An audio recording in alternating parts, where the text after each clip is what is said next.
Hey, you know it's terrifying when the Department of Homeland Security intentionally manipulates Scripture to threaten people like this.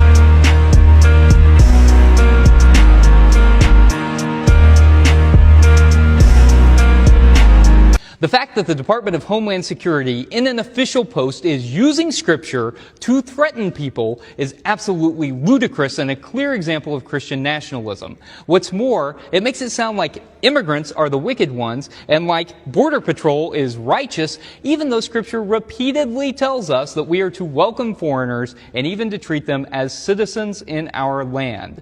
You know what Proverbs 28 is really about? It's not about stopping at nothing to hunt people down. Instead, it is about economic justice. And if we look a few verses after the one that was conveniently ripped out of its context for this video, we find the words, "It's better to be poor and walk with integrity." You know, like immigrants who are fleeing bad situations to find a better life here in the United States. It's better to be poor and walk with integrity than to be crooked in one's ways, even though rich. You know, like the people who are making our current immigration policy. Let's take a look at another way that Scripture has been manipulated.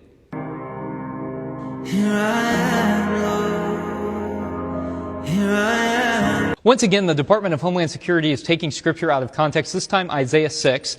Also not about hunting people down. Instead, it is the prophet's response to God's call on his life. In the first chapter of that book, we discover that the leaders in his country had become corrupt, pursuing wealth and power through bribes, and had stopped caring about the vulnerable. And so when he says, "Here I am, send me," it's about confronting corruption.